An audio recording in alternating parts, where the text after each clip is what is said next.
रूस यूक्रेन पर कहर बनकर टूट पड़ा। एक ही रात में छोड़े 500 ड्रोन, मंजर बना तबाही का। यूक्रेन की वायुसेना ने रोकी 277 ड्रोन और 19 मिसाइलें, लेकिन कुछ हमले चीर गए सन्नाटे को भी।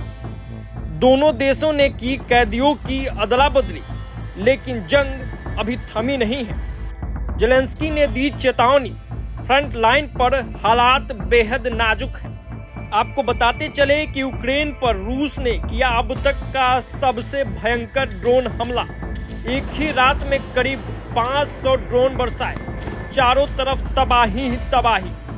यूक्रेन की वायुसेना ने सोमवार को बताया कि यह युद्ध के दौरान हुआ सबसे बड़ा हवाई हमला था। शांति वार्ता के बीच रूस ने यह आक्रामक रुख अपनाया है।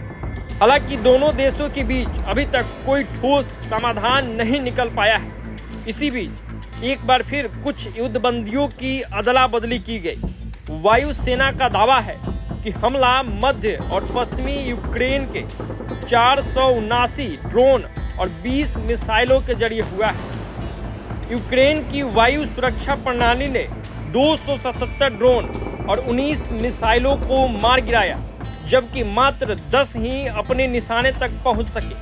अधिकारियों ने बताया कि हमले में एक व्यक्ति घायल हुआ है। हालांकि इन आंकड़ों की स्वतंत्र पुष्टि अभी तक हो नहीं सकी है।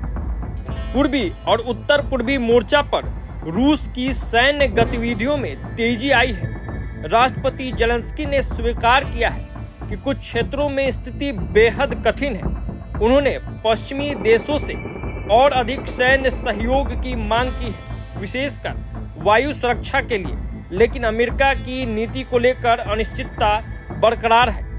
यूक्रेन ने हाल ही में कुछ अप्रत्याशित जवाबी हमले भी किए हैं। इसमें एक रूसी हवाई अड्डे पर ड्रोन अटैक भी शामिल है, जो सीमा से सैकड़ों किलोमीटर दूर था। यूक्रेनी सेनाओं ने निजनी नोवगोरोड क्षेत्र के सवासेलिका एयरबेस पर 2 रूसी लड़ाकू विमानों को निशाना बनाने का दावा किया।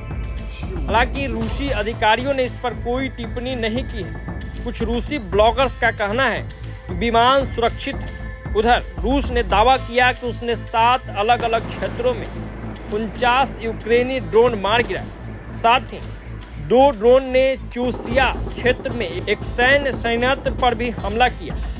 दोनों देशों के बीच बंदियों की अदला बदली एक बार फिर हुई है। यह युद्ध विराम की दिशा में एक मामूली पहल मानी जा सकती है। हालांकि यह नहीं बताया गया कि कितने कैदियों की अदला बदली हुई। ज़ेलेंस्की और रूस के रक्षा मंत्रालय ने इसकी पुष्टि की है। तो ये बड़ी खबर निकल के सामने आई रूस यूक्रेन वार के बीच, कि जहां एक तरफ शांति वार्ता की बात हो रही है, तो दूसरे ओर लगातार दोनों देशों की तरफ से हमले जारी हैं। इस बीच रूस यूक्रेन में लगातार तबाही मचा रहा है और चारों ओर बस तबाही का मंजर ही निकल के सामने आ रहा है। तो फिलहाल इस वीडियो में इतना ही। प्रभात खबर डिजिटल के लिए आदर्श कुमार की ये रिपोर्ट। प्रभातखबर.com, विश्वास वही, रफ्तार नहीं।